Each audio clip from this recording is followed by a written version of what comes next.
Meant to Be Well Summit is created by three incredible women, Ambreen, Valerie and Andrea. The main objective is to bring together experts from around the world to raise awareness about the importance of holistic well-being. This summit aims to explore the multidimensional aspects of well-being, including physical, mental, emotional, and spiritual health. This isn't just any event.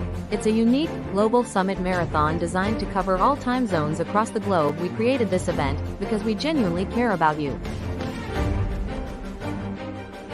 We believe that everyone deserves to thrive and live a life of well-being. This summit isn't just about learning, it's about transforming your life. Our speakers are dedicated to inspire, uplift, and help you tap into your full potential. Join us, and let these world-class thought leaders guide you toward a higher level of mental, physical, and spiritual well-being. Hello everyone, welcome again to this amazing summit, and thank you all for who have been listening to us from the morning and who have been engaging with us on all these sessions with us. So this session is all about how we can find the balance between the emotional intelligence and the leadership, and how we can find this in a way that we can actually thrive in our life. We can achieve the success in the life as we want, because we are in the current era where distraction is inevitable. We are constantly bombarded by the technology, from the messages from all across the globe. We go on the social media, see things going on, we get the message from the friends, and we are in the hustle all the time. But mindfulness is the one that we need to bring it back to our life. And that's why I'm so honored to have Clara Seeger with us. She is a mindfulness and mental balance coach and author. She's a leadership coach, corporate facilitator, author, speaker, and she has a lot of online courses. She's also specializing in neurosciences, mindfulness, emotional intelligence. And the one thing that I really like the most about her, that she marries the ancient wisdom and meditation with findings from neurosciences, emotional intelligence, and psychology. So I'm so honored to have her with us today. Thank you so much for joining, Clara. Thank you so much for inviting me, Ambreen. I'm really happy to be here, and I think it's a wonderful project. So I'm really honored to be here. Yeah, thank you so much. So I actually gave you the stage now to present what you have with us today. Thank you so much, Ambreen. So I put together a short presentation as a basis for our discussion afterwards.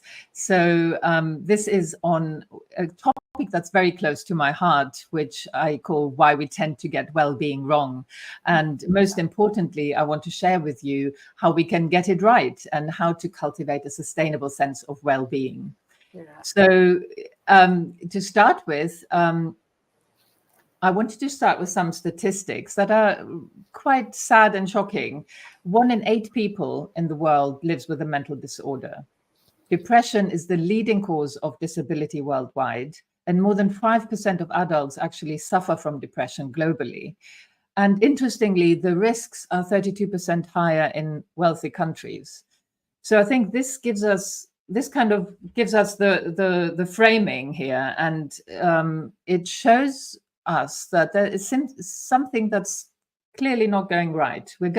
It seems like we're going in the wrong direction with our mental health, although we have all these technological advances and advances in our quality of life and wealth and access to healthcare and mental health provisions, but something is clearly not being addressed, and that's what I call, the mistakes that we make with regard to well-being. And I want to share with you 3 mistakes, and these mistakes is some mistakes that I think we've probably all made, and I'm definitely including myself in that. So, and ancient wisdom traditions and spiritual traditions, philosophy and religions, and even modern positive psychology all seem to converge on some of these truths that I want to share with you today.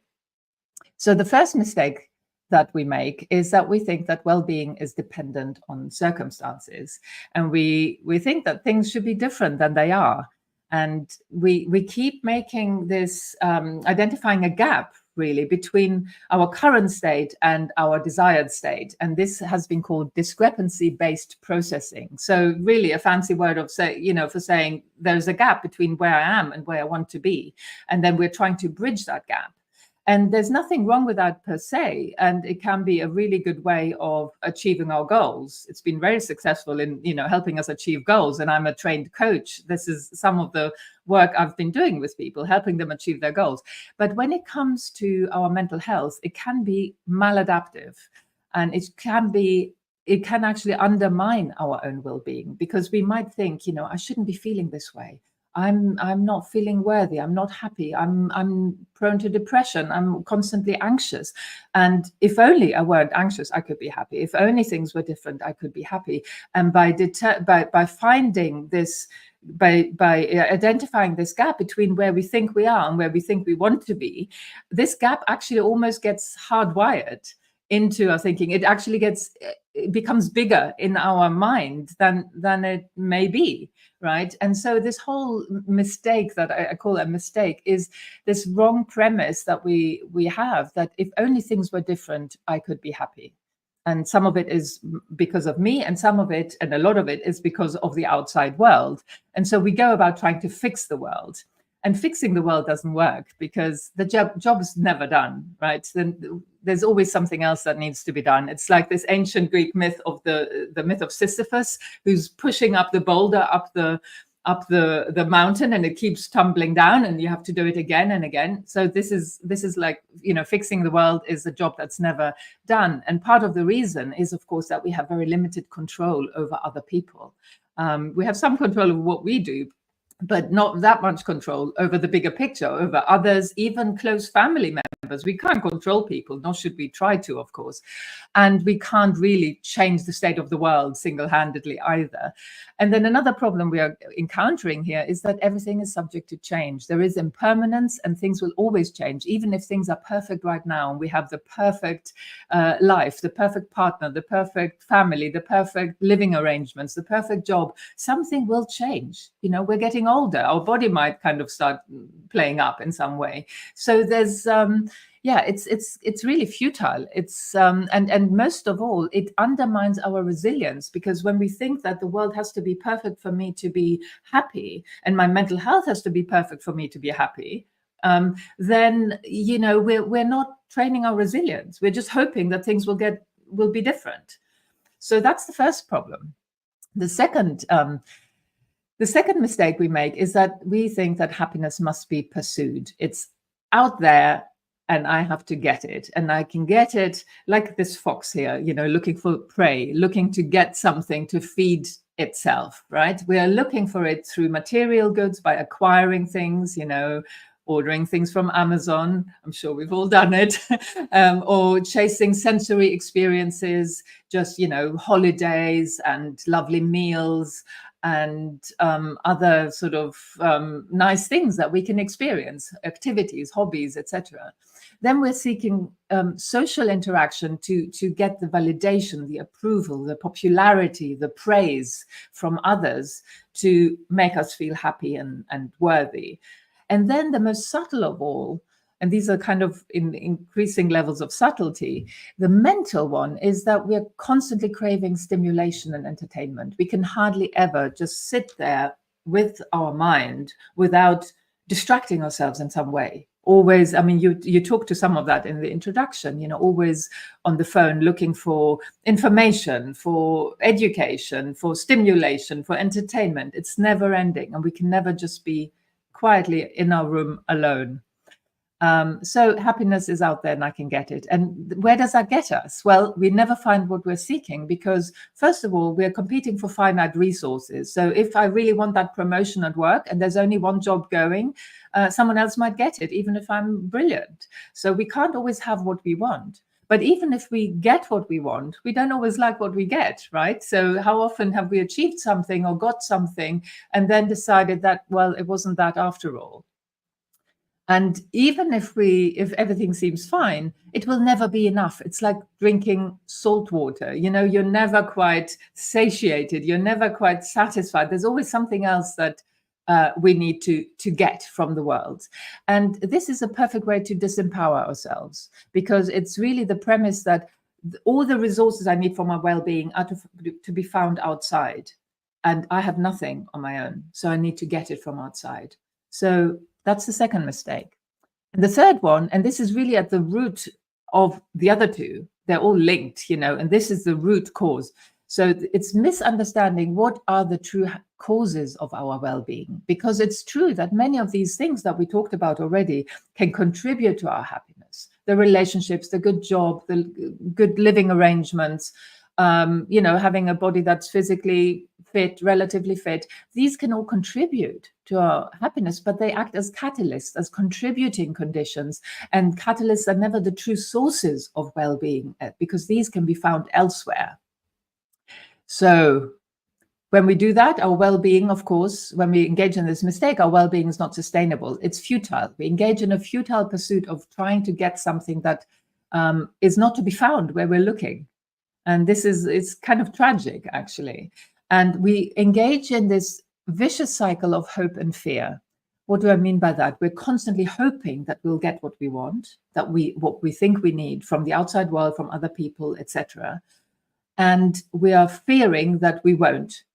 We're fearing the opposite. So it's this constant cycle of hope and fear, which keeps us trapped, and which is, I would be so bold to say, one of the main causes and contributors to depression and anxiety, because, this is the perfect recipe for anxiety. I hope this will happen, but I fear that it won't, and the opposite might happen. That's why we're feeling anxious. So anytime we're feeling anxious, we can look for these patterns. Are we engaged in this cycle of hope and fear? And what is it that we are clinging to when we are in this state of anxiety? And the third issue here with this particular problem of misunderstanding the true causes of well-being is that if we think that the contributing conditions are the true causes of well-being, we will never look for the true causes, because we think we already found them. We just haven't achieved them yet. And that's the fatal mistake we make. So we never actually find what is actually the true cause of sustainable well-being and how can we cultivate it. So having said all that, what is sustainable well-being? Well, all these traditions, these ancient traditions that you've already mentioned, they kind of converge on some of these truths, which indicates that maybe there is some truth to them, right? If so many different traditions, religions, spiritual traditions, philosophies, and psychology points us in the same direction, maybe there is some truth here. And that is that, firstly, true sustainable well-being is something we bring to the world rather than we get from the world. The ancient Greeks call it eudaimonia. It's the well-being that comes from within that we bring to the world. And this is independent of circumstances, because it means that we can be happy, well, not happy, but we can be well, we can be balanced, we can have inner peace, even when we're sad, even when things are not going right, even when we're faced with adversity. Throughout the vicissitudes of life, our well-being can be sustainable because it's not dependent on things being good and conducive and fortunate circumstances happening. The second point is that this type of well-being can be cultivated. It must be cultivated.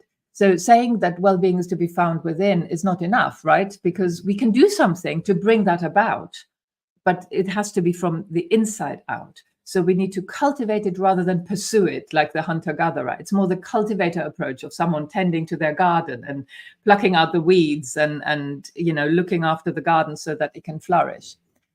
And thirdly, when we say it comes from within, I can be more specific here. It stems from a balanced mind. Our mind needs to be in a state of balance.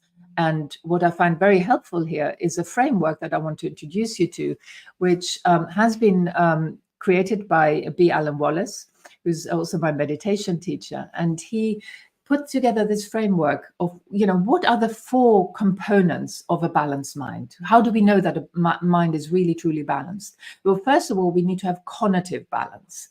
And people don't really know that word very well, but it has to do with our aspirations and desires and intentions and wishes. What are we aspiring for? And can we find aspirations that are actually conducive to our own and others' well-being rather than undermining it? So if my aspiration is to be always young and look like a 20-year-old, that is not a wise aspiration, right? So can we find aspirations that are actually supportive of our well-being rather than undermine it? Secondly, we need to have the attentional balance, sufficient mental focus and clarity to be able to implement the priorities, the aspirations, the desires, and really be able to cultivate them through a better attentional control. And this has to do with really, overcoming those attentional imbalances, that attention deficit and attention hyperactivity that we all have to a certain degree, whether we have been diagnosed with ADHD or not.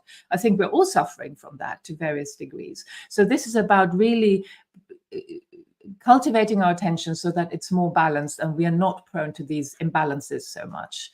And there's a huge, pathway there that we can work on. And then the third one is, what I spoke to directly with these mistakes, especially the third one, is having cognitive balance, seeing reality realistically, seeing what is really there rather than what we think is there, or missing things that are there that we just pretend not to see. So, not being biased with regard to reality, but recognizing the true causes that we were talking about, the true causes of sustainable well-being, rather than going for the sort of pseudo causes.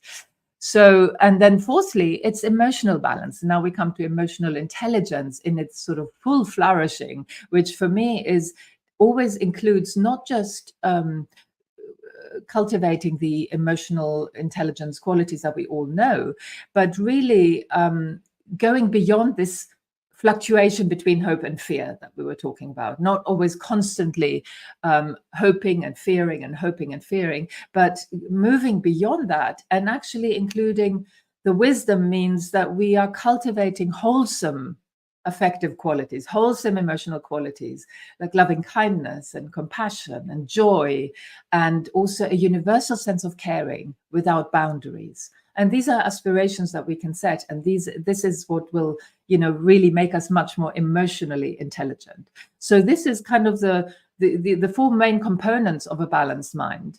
And I've put together a framework that I created on the basis of this, of how we can cultivate that. And we can go through these things step by step. And I don't have the animations here to show them in step by step, but if I can just briefly guide us through this. And this could be the basis of a self-guided meditation that we can use to guide ourselves in this meditation, or we can do it as a contemplation, just reflecting on these, or we can do it as a journaling exercise. We can adapt it to our own needs. I call this the peace framework for sustainable well-being, because it really helps us cultivate this inner peace, the mental balance that will help us sustain our well-being.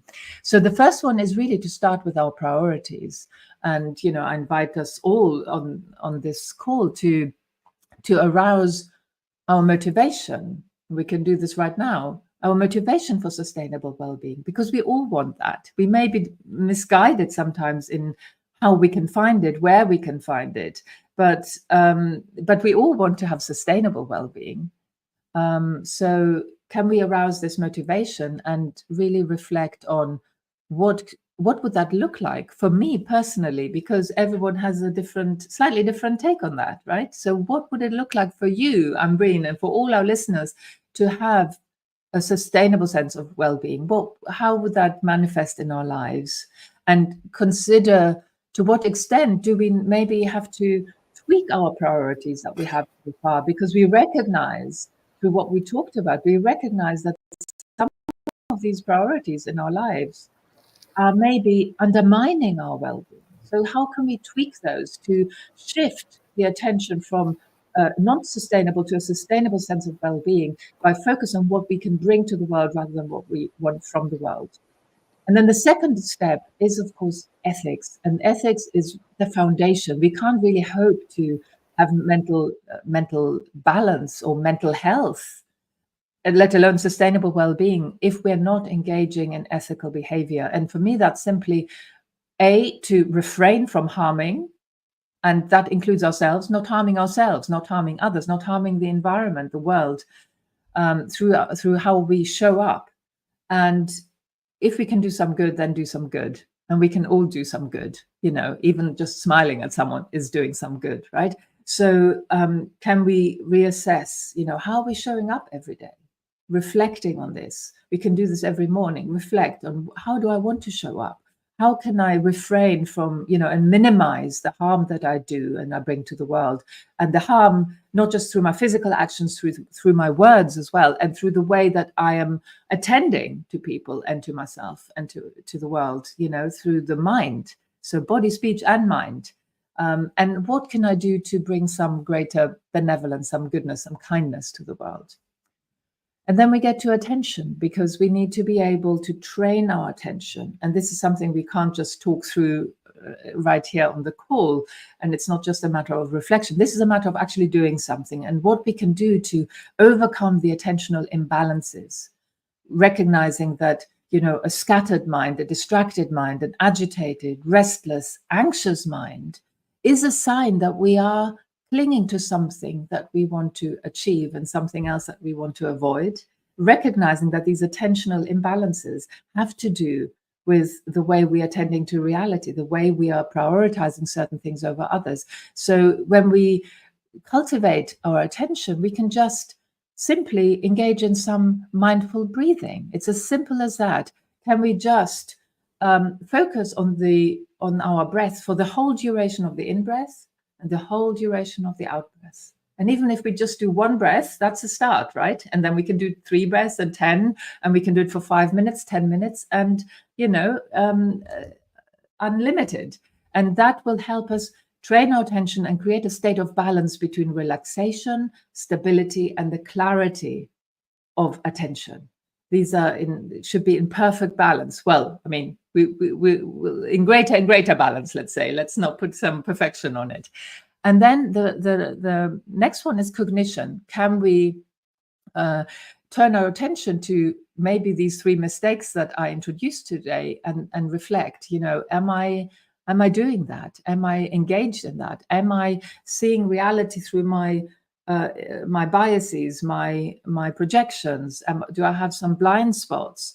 How can I see reality more clearly? And I'm talking not just about reality at large, but really our well-being. What are the true causes of well-being? This is what this is about, really understanding that by reflecting and inquiring into how we're doing it at the moment, and maybe detecting some of these mistakes that we are all prone to, and starting to reflect on that and gain some insight, gain some realization, see it play out every day in our lives. I've been clinging to, the circumstances being different. I've been clinging to getting something from the world. I've been, thinking that my contributing conditions are really the true causes of my happiness, and they're not. And recognizing that, and then course correcting. And then finally, the culmination is to reflect on, this cycle of hope and fear. And are we constantly going from one to the other, constantly making ourselves anxious and unhappy because we are doing that? And can we just shift our attention to cultivating some of these qualities that we all have, that we can all do? We can all be more loving. We can extend that loving kindness, the wishes that the wish that others may be truly well and happy and find sustainable well-being. Can we extend that to anyone we meet in the street today? Can we do that? Can we feel compassion for others, for the suffering they're experiencing, suffering that sometimes is self-induced and sometimes induced by others, right? And can we just rejoice? Can we feel joy? And in anything that's good out there, our own virtue, the kindness of others, the offer that's out here, with this wonderful summit, and just rejoice in that. That's something good, that's cultivating wholesome emotional qualities. And last but not least, can we extend a sense of universal caring to everyone that we meet, including the animals, including every creature. And that's kind of bringing my talk to an end, and this framework. And this is something we can cultivate for ourselves, And we can do this as a little practice, as I said, or as a contemplation, as a self-guided meditation, or as a journaling exercise. And so, as before we start chatting, I just wanted to share a little freebie that I've got for people, a free download and meditation to really tackle that first step, the priorities, the aspirations.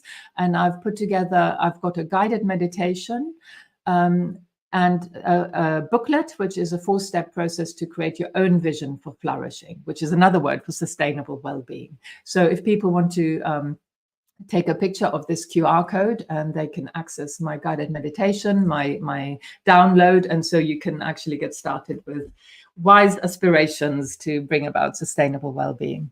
So that's it. Thank you, Ambreen. Yeah, thank you so much. What a wonderful presentation. You covered all the aspects of that, why, where we are going wrong, and how we can bring that back into our life. And there are actually questions here that basically, let me see, somebody asked a question. That was here. Yeah, question that is from the Yubrajan. How does one achieve the wise desires? Yes. Well, the first thing I would say, thank you for that question. And, that free download will help with that. Okay. But the first thing I would say is that it's not about achieving. There's nothing to be achieved here. It's a cultivation. So we just formulate the desire. It's nothing that, it's nothing to beat ourselves up about, right? It's nothing that needs to be accomplished. It's just we're setting desires that are wise. And a simple desire is, we can say, well, I hope I can, no, let's not say hope. I should, I'm still stuck in it. Hope is not always helpful. Today, I will bring kindness. I will smile at everyone I meet, to everyone I meet. Or something like that. It's not about achieving anything. It's about simply making that shift of, rather than sitting there in the morning thinking, what can I get? What needs to happen for me to be happy? What can I bring to the world? And I'll just bring my kindness, or I'll just bring my smile. That's all I can do today. That's not nothing. That's a lot, right? People know that. Isn't it lovely when someone smiles at you, like in the street, for example? So that's my take on it. But have a look at the download. Yeah, and it's so generous of you actually to share that freebies. And I think I will also share this in the comment section after this session, or maybe like we can share that how we can. Your website would have it, right? So maybe I'll share the website. Yes, and I can also give you the URL for people to. Oh yeah, sure. Mm-hmm. I think I have it down here. Then I will share it anyways.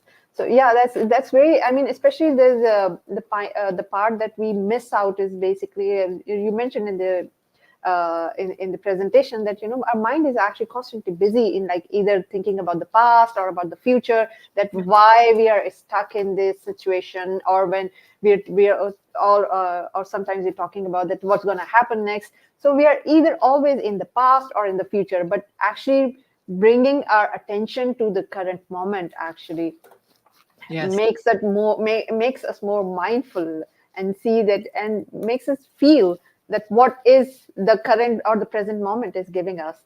So that was one very big thing for me. Somebody also shared that they were surprised about the stats that the wealthier we get is the more depression. But I think that's true, right? That's how it is. Yeah. Well, I mean, there's definitely a discrepancy there. There's a discrepancy. I'm not saying it's the cause, but it's there is a correlation there maybe, and that's something to think about. So that's the main thing. And you also mentioned that we can do the meditation, the breathing part. Sometimes you just focus on that, and that's how we can actually ground ourselves to the current moment. Are there any other exercise you would like to tell that how we can just some practical tips we can integrate more mindfulness in our daily lives? Yes, I mean, there's so many different tips. I try to share the main, the kind of the root issues, Yeah. because we can do a lot of practices, a lot of tips are out there, and there's some wonderful tips and they help. Yeah. But because my focus is sustainable well-being, I think the Yeah. main thing we can do is really shift our perspective on well-being in the ways that I've tried to outline today. Yeah. Because if we don't do that, and we just keep doing a little bit of mindfulness of breathing and a little bit of, focusing on, relaxation or whatever it is, or even just doing the mindfulness in the sense of bringing back to the present moment, which is great, but it won't address the root causes of why we're going wrong. But having said that, one good way is, well, as in addition to the breathing, of course, it's resting, coming back to stillness. I posted on this recently, but we're just always focusing on the moving bits, and the moving bit is like moving goalposts as well, right? We were talking about it, right? As soon as I think I've achieved it, it's moved, and then now there's something else. Always moving, looking for something and never quite arriving. Well, one way to actually counteract that on a daily basis is to just drop our awareness in stillness. That's it. And it may sound like a vague thing, but it's not, right? So rather than engaging in my thoughts, I'm just kind of just being aware. Without thinking about my thoughts, right? Or without moving my body, without scrolling on my phone, without, or looking at nature rather than looking at the trees only, actually looking at space, looking at the sky, not at the clouds, but looking at the sky. So dropping our anchor in stillness, dropping our anchor in awareness gives that the best way to counteract anxiety on a sort of global way, right? And then, of course, there's so many other techniques, to do that. I love this one practice of, the I've forgotten what it's called, 5-finger breathing, I think, where you breathe in and out, breathing in, breathing out, breathing in, breathing out. And you through the touch, you kind of calm yourself, you soothe yourself because it's self-touch. You're also breathing in and out, and you're focusing your attention on something other than your ruminations. And so that's a really helpful anxiety alleviating exercise. Judson Brewer has a nice video on YouTube that one can check out. These are some, there's lots of excellent practices. I think you brought a very wonderful point that, there is like a lot of information available, but we need to choose what works best for us. And the best way is to basically know yourself, the self-awareness, and know your why also. This has helped you that you know that why you're doing this and what you're doing is, if you're clear on that. Absolutely. There's one question by Matthew that our mind has always been distracted by the monkey mind, ego. However, today we are in a new world of AI and aggressive algorithms. How do we 10 times help our youth to have awareness over this? Yes, this is something that's a huge challenge, really. And I think that's why practices like mindfulness and meditation are really, really key to help us gain an awareness of our mind.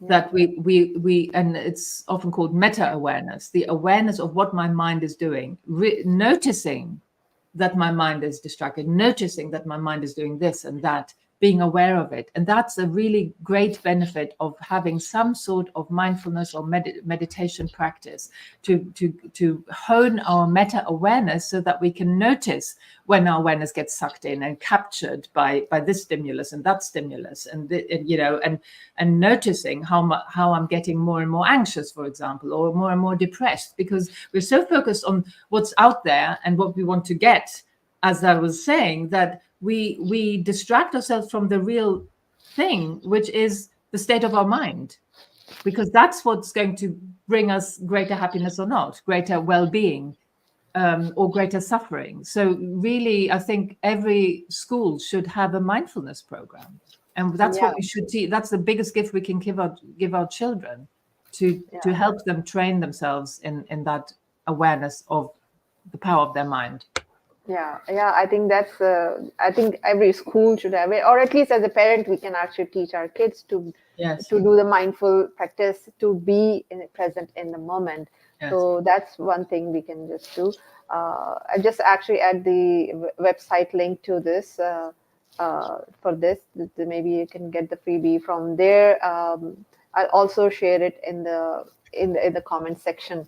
Yes. So yeah, actually, this is something I also want to know, that especially in the leadership role, how important it is to practice these kind of mindfulness practices, or to bring about the change in the team, like, because we can, like, a leader can be mindful, but that person needs to bring the mindfulness in the team Yes. as well. So what is the role of the leader to bring about the change, or bring about the mindfulness in the team?